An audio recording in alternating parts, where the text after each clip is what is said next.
Olá, o programa 40 Minutos está no ar, aqui pela sua Foz TV. Um programa que valoriza o cidadão ouvindo a sua história.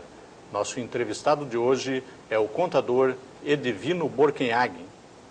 Edivino, seja bem-vindo ao nosso programa, tudo bem? Tudo bem, obrigado pelo espaço, pelo convite, né? Edivino, você é iguaçuense? Eu já sou iguaçuense, eu não nasci em Foz do Iguaçu, eu nasci em Santa Rosa, no Rio Grande do Sul, gaúcho missioneiro. Gaúcho missioneiro. Eu vim com 16 anos para o Paraná. Sim. Você veio com 16 anos e por que você escolheu vir para cá? Foz do Iguaçu foi uma consequência. Eu morava com meus pais em Nova Santa Rosa e fui fazer o alistamento militar em Marechal Cândido Rondon. Sim. E dali, quem se alistava ali, vinha para prestar o serviço militar em Foz do Iguaçu. Vim tirar meu tempo em 1971, Sim. fiz curso de cabo, e numa dessas festas de São João, na fogueira de São João, histórica, do 1º Batalhão de Fronteira da época, Sim. eu encontrei a minha cara metade e aí não teve mais como sair daqui. Aí me tornei iguaçuense. Sim. E todos os teus pais também vieram para cá? Ou Não, meus pais continuam. Região agrícola, Sim. colonização alemã, Nova Santa Rosa, aí, Sim. eles continuam lá. E você daí, por que você resolveu ser contador? Também foram consequências. Na época, quando eu saí do serviço militar, o que eu vou fazer agora? Sim. Aí o nosso pastor da época disse, olha, eu quero que você fique conosco aqui. Bom, eu vou te arrumar um emprego no Bamirindos. Você não quis E ser realmente, pastor? não, eu trabalho bastante, sou bem ativo na igreja até, mas certo.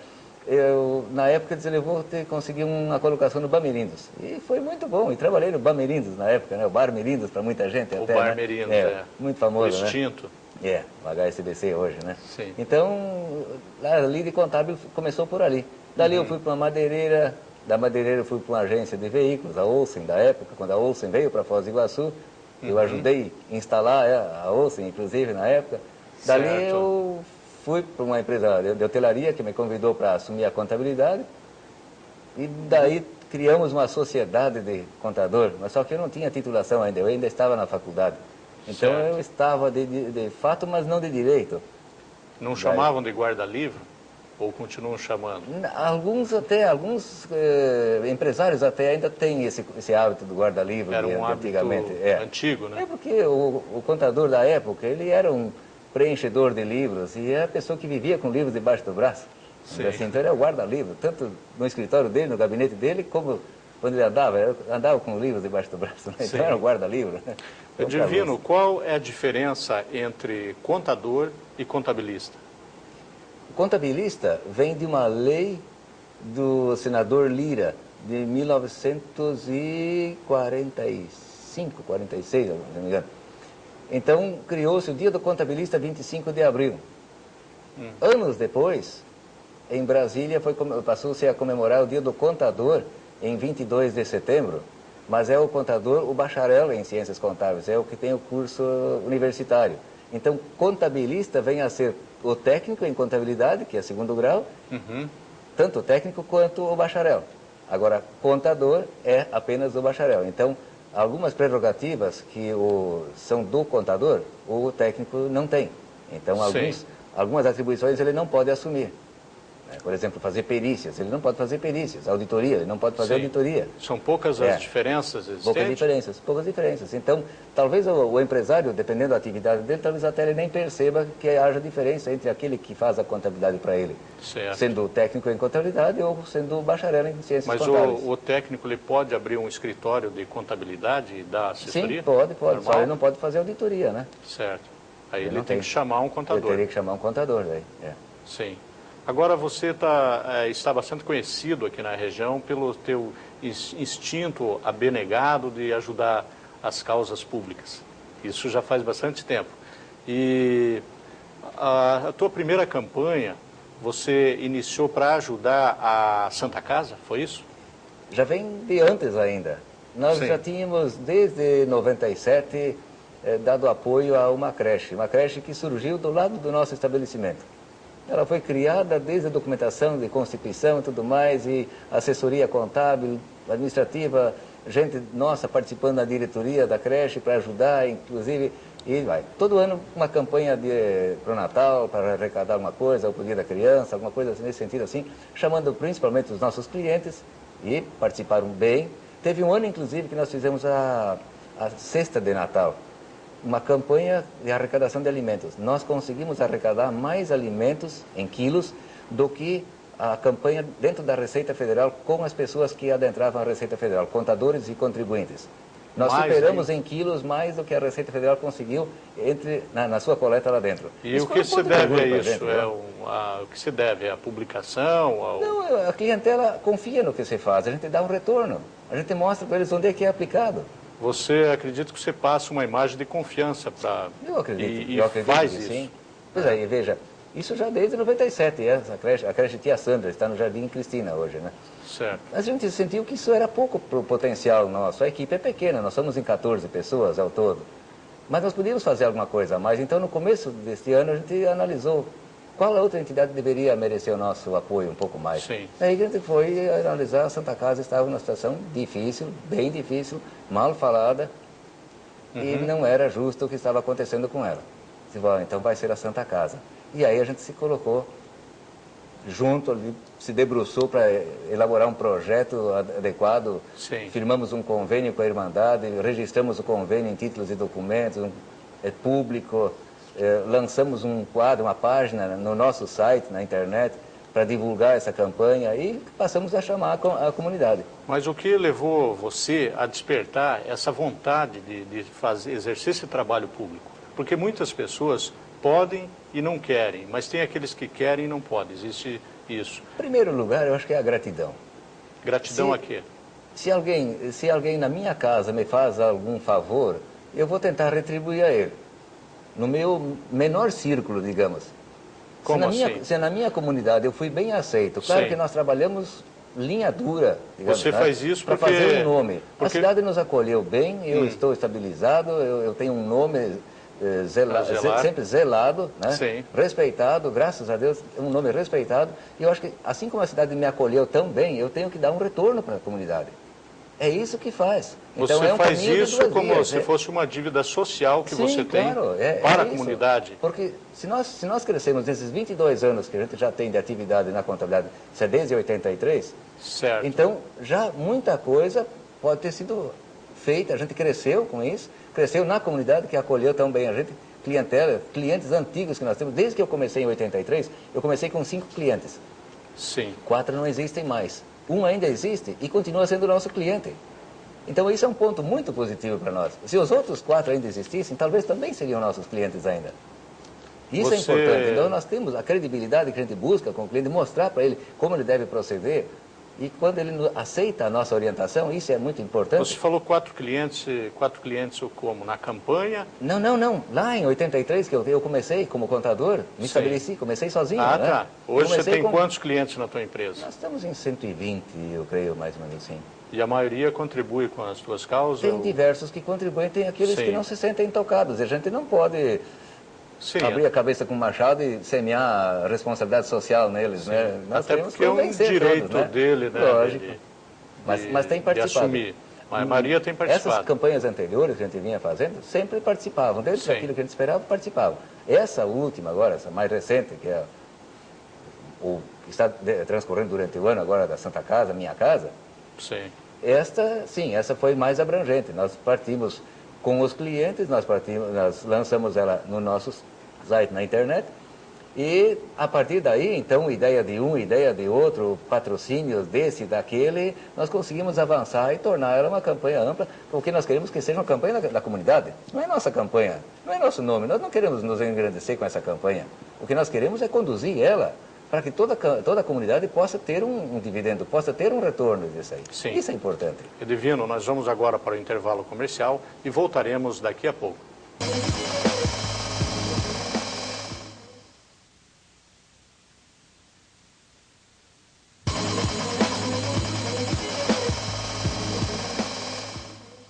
O programa 40 Minutos está de volta, hoje entrevistando o contador Edivino Borkenhagen.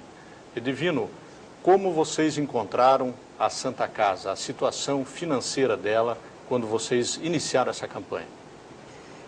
A situação financeira talvez não nos interessasse tanto olhar tão a fundo quanto a situação econômica num todo e a forma de a comunidade ver a Santa Casa. muita gente falava que a Santa Casa é um lixo, a Santa Casa é suja, a Santa Casa não tem segurança, a Santa Casa só morre gente, a Santa Casa está toda, as paredes descascadas e o piso está feio e é isso e aquilo. Então, a gente viu que não era bem isso aí. Numa visita técnica feita lá com o Dr. Paulo Machado, para lançar a campanha, para se fazer o convênio, eu fui buscar mais algumas informações. Eu fiquei surpreso, viu? Tem situações e situações que a comunidade não conhece e que precisa conhecer. Vamos falar sobre isso. Vamos falar sobre isso. E há quanto tempo você lançou Ela foi lançada em 15 de abril. 15 de abril é justo quando eu completei 22 anos desse 15 de abril deste ano? Deste ano, é. Tá, e... Ela era para terminar dia 30 de agosto, a primeira fase, que 30 de agosto é a data da primeira ata que ela tem. Primeiro documento, eu digo, é a certidão de nascimento da Santa Casa. Sim. É. E totalmente essa campanha, ela é movida pela sua empresa? Sim, nós somos os idealizadores, digamos. Sim. Nós temos agora os partícipes. Então, tem N empresas. A imprensa, de um modo geral, as televisões nos deram um espaço... entrevistas, jornalismo, foram verificar a situação lá. Quando a gente levantou e trouxe números, trouxe informações através desse projeto, né? Levou a pasta para cada empresa da imprensa, né? Então foram verificar em loco se de fato era essa situação. E aí mudou o discurso. Eu acho que esse é o maior trunfo da campanha. Mudou Sim. o discurso porque a imprensa pôde conhecer. As empresas de comunicação visual abraçaram a causa também. Nós conseguimos 6 outdoors com exposição de 15 dias e são custos de 180 cada um, ao que me consta. Nós conseguimos 5 triedros, são R$ 2.625 o custo disso, conseguimos isso em doação. Os outdoors ficaram os 15 dias e foram retirados, foram substituídos por outros espaço vendido. Os triedros foram instalados no dia 17 de junho para ficarem 45 dias. Desses 5 triedros, 4 relógios de rua, esses relógios que tem nos semáforos, né? Então, eles deveriam ficar expostos 45 dias. 17 de junho, nós podemos fazer a conta, nós já passamos de 90 dias. Olha, nós temos que ser grato à empresa que explora esse espaço, que ainda mantém esse visual, quer dizer, o motorista que passa por esses 4 pontos. Nós temos aqui próximo Batalhão Estoril, o Banco Real Bombeiros, nós temos ali no Mitre e na Paraná, vindo para o centro. A mídia iguaçuense, então, está dando apoio. Mas olha, excelente. O investimento que a mídia fez no seu espaço, que ela cedeu para essa campanha, olha, isso aí suplanta, mas quanto as doações outras que foram dadas. Então, a imagem da Santa Casa foi possível ser mostrada, quer dizer, o chamamento, os jornais escritos nos deram espaço dia a dia, a maioria. Claro, quem é semanal, mas os diários nos deram espaço para o anúncio, a chamada para a campanha. Isso foi excelente. Nós temos falado em termos de mídia. E a tua classe, a classe de contadores, ela tem colaborado? Esse aí não convenceu. Aí pesou um pouco. O que aconteceu? Nós temos no nosso mailing o endereço da grande maioria dos contadores. Sim. Para todos eles foi enviado o chamamento, 1 vez, 2 vezes, 3 vezes. Foi apresentado a eles o convite a aderirem à campanha. Foi solicitado a eles também que eles divulgassem entre os seus colaboradores, que divulgassem para os seus clientes, que também para seus colaboradores fizessem a divulgação dessa campanha, o que é a campanha, de que maneira poder auxiliar nessa campanha. Mas a resposta foi fraca, muito fraca. E por que você acha que isso aconteceu? Eu não posso dizer com certeza. Seria não querer que o nome de alguém outro sobressaísse? Talvez porque você seja um concorrente deles, como contador, eu não trato, talvez? Veja, eu tenho um respeito por todos os meus colegas de profissão, eu não trato eles como concorrente, eu trato eles como parceiros. Cada um tem o seu estabelecimento, tem a sua clientela, um não vai roubar cliente do outro, não vai fazer preço menor para roubar o cliente do outro, não faz isso. Isso não acontece. A gente se encontra frequentemente em eventos, aqui em cursos e tal, e é um diálogo muito gostoso, franco, pode talvez não ser sincero da parte de alguns, mas a gente tem uma amizade significativamente boa, né? Você não tem mágoa de ninguém? Não, realmente não tenho, graças a Deus. Isso aí, isso a gente cultivou no passar dos anos, é um respeito. Eu já atuei antes na Associação dos Contadores, depois no Sindicato dos Contadores. Eu fui diretor regional do Sindicato das Empresas de Serviços Contábeis, o SESCAP. Aliás, o SESCAP, inclusive, agora, mês de setembro, final de setembro, realizou um curso. E esse curso, a contribuição, a taxa de inscrição seriam 2 quilos de alimentos não perecíveis. E eles juntaram bastante alimentos ali, e esse foi doado para a Santa Casa. Deu uma boa resposta. Deu uma resposta, Sim. Mas isso não foram os contadores, mas a entidade sindical patronal. Então, Sim. não foram os contadores em si. Assim, existem outras classes, com certeza, que também poderiam estar tratando esse assunto na sua sede, na sua associação, e dizer, olha, nós podemos ajudar a Santa Casa. É um hospital comunitário, ele é da comunidade, não é um hospital público. A prefeitura Sim. não tem obrigação, assim como a prefeitura também não bota dinheiro à toa. Ela não põe dinheiro na Santa Casa. A prefeitura paga a Santa Casa por serviço que a Santa Casa presta, por força de contrato. Então a prefeitura não doa, ela não dá subvenção para a Santa Casa. Não existe subvenção. Não, isso não existe. Ela nem pode, porque é uma entidade privada. E Santa Casa é um hospital comunitário. Então, como que ela vai subsistir? Veja, a Santa Casa, hoje ela tem ainda uma deficiência de leitos. Ela está fazendo uma reforma da parte norte, seria a parte nova.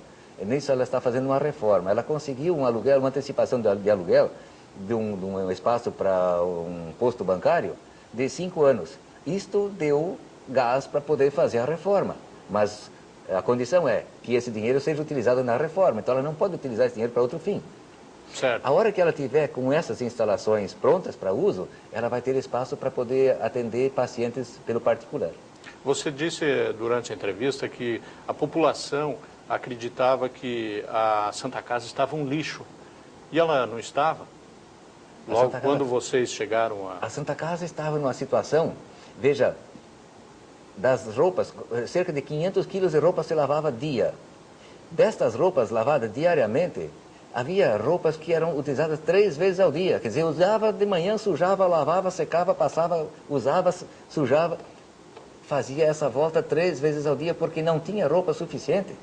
Como é que é para subsistir um hospital que corre dessa maneira? Né? E isso então, já está resolvido, essa parte de atendimento, a parte de lavagem de roupa? Muita coisa já foi conseguido de doações. Sim. Os funcionários, alguns funcionários da Santa Casa, amigos da Santa Casa de fato, eles realizaram um sukiyaki lá no centro de convivência e conseguiram mais ou menos 500 refeições, vender 500 refeições. Com isso eles compraram mais de 200 metros de tecido para fazer lençóis e fronhas.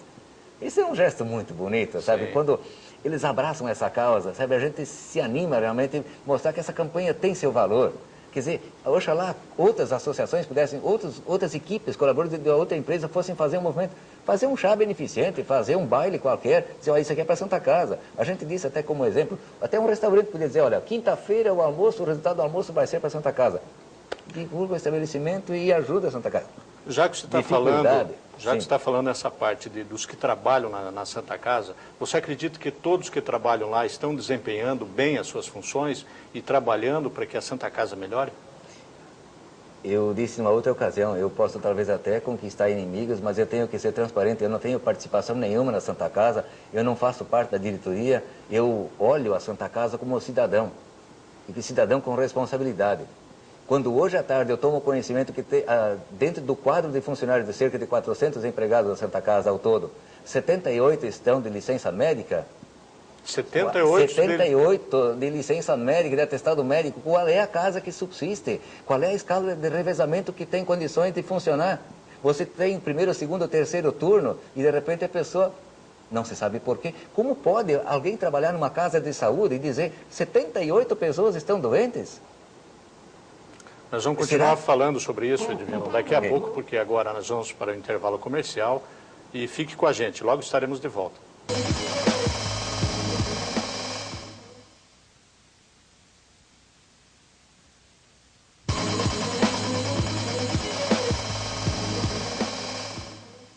O programa 40 Minutos está de volta agora com o seu terceiro e último bloco, hoje entrevistando o contador Edivino Borkenhagen.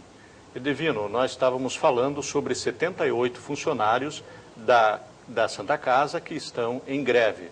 Isso não é greve, não, é licença médica. Licença médica, tá. Licença médica, desculpe. Mas isso não parece uma greve velada?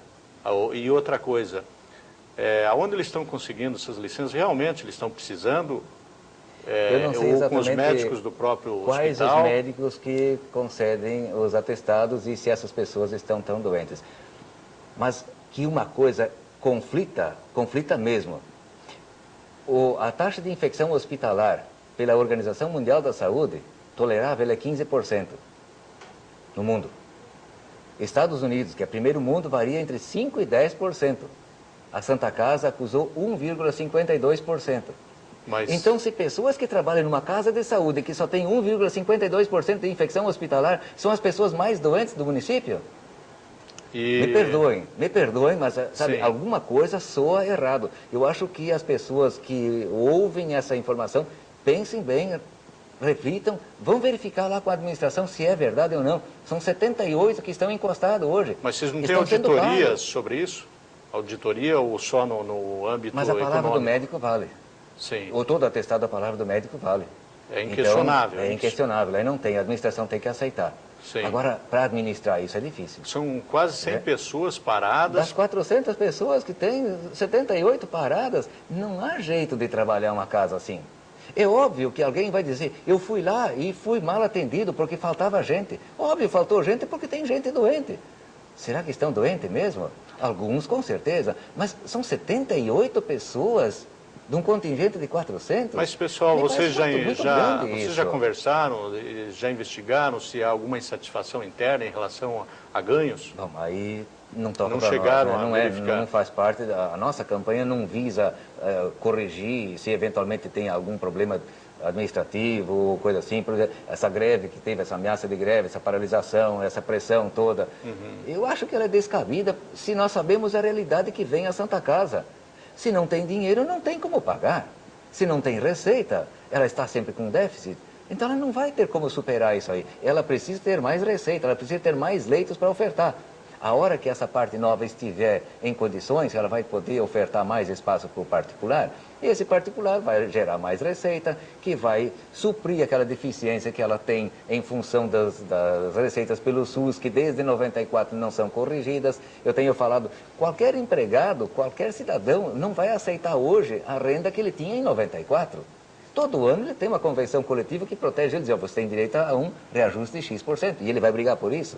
Se ele não consegue esse reajuste, bom, se o empregador não tem condições de dar o reajuste que ele pleiteia, vai buscar fora, vai ver se lá fora o mercado oferece mais.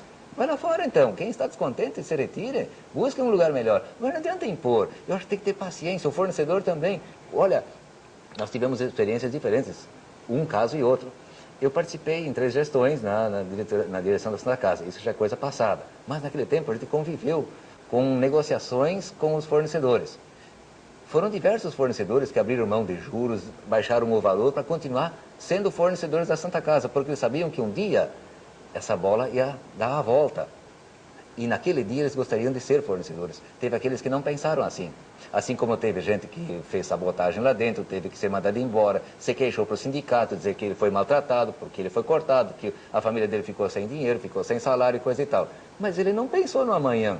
Então eu digo a essa gente, então tenha tempo, tenha paciência um pouquinho, para que quando a Santa Casa puder dar a volta por cima, e isso vai demorar um bom tempo. Você tem uma previsão? 5 meses, olha, 5 meses mais ou menos termina a reforma. Sim. Eu vejo a reforma que está sendo feita ali, é com dinheiro que eu disse antes, a antecipação do aluguel, e é das UTIs. São 2 milhões de reais o projeto de reforma das UTIs, já está em andamento.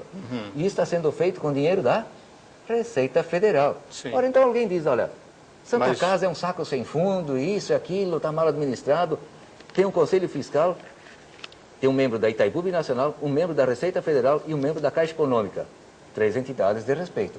Sim.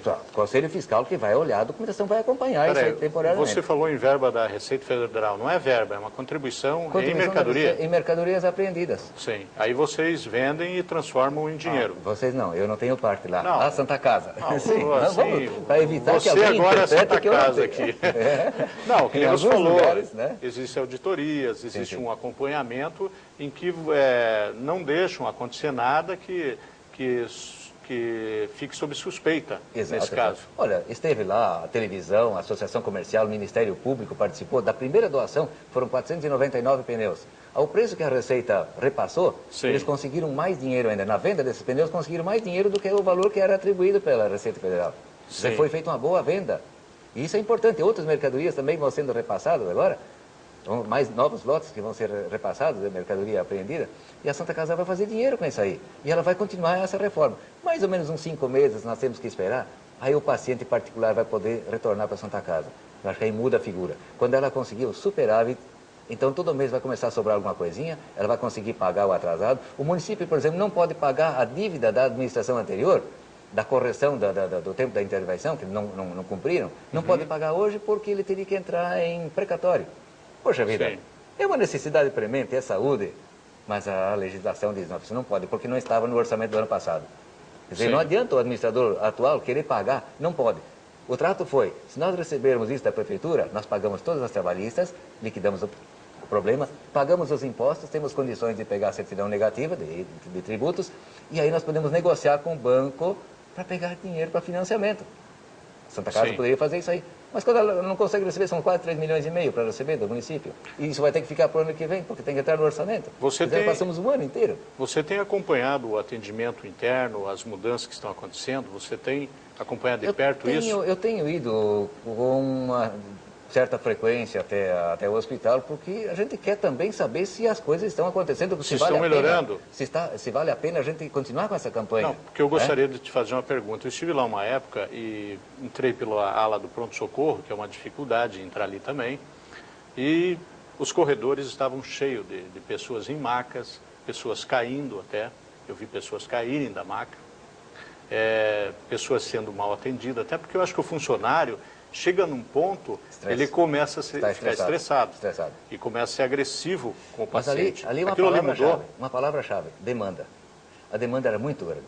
Sim. O que dava de faqueado, baleado, acidentado nessa cidade, e que caía tudo lá no pronto-socorro da Santa Casa, ela não tem estrutura para isso. Ela não tem receita para remunerar seus médicos que estavam com 2, 3 meses com salário atrasado. Qual é o ânimo que o médico vai ter? E agora estão dividindo com o Costa Cavalcante. Então isso foi um acerto municipal. O Costa Cavalcante optou por trauma e onco, né? Então traumatologia e oncologia. E a Santa Casa optou por materno e infantil. Então a preferência vai ser mãe e criança. Certo. Ela vai poder atender o restante também, sim, mas a preferência dela vai ser mãe e criança. Tá? Então isso mudou. Então com isso o pronto-socorro deixou de existir. Não tem mais acesso pelo pronto-socorro. O acidentado, que o SEAT trazia para lá, que a polícia levava para lá, hoje vai para o Costa Cavalcante. Mas isso foi, todos sentaram juntos com o secretário do município, secretário de saúde do município, e definiram. Essa é a nossa opção, nós queremos nos especializar nisso. E essa então vai ser a nossa opção, nós especializamos nisso. E isso não tem prazo de continuar assim, né? Pode ser que volte a ser como era antes ou não? Não está definido Eu acredito que isso se mantém. Eu acho que com isso trabalha bem o Costa Cavalcante na especialidade que ele busca e vai trabalhar bem a Santa Casa também na especialidade que ela quer manter. Eu acredito que sim. Eu acredito que se mantém. Porque teve gente, olha, teve situações assim que, poxa, mas Santa Casa é ruim, não sei o quê. Teve um casal, gente jovem, a mãe não gostaria que o filho nascesse ali.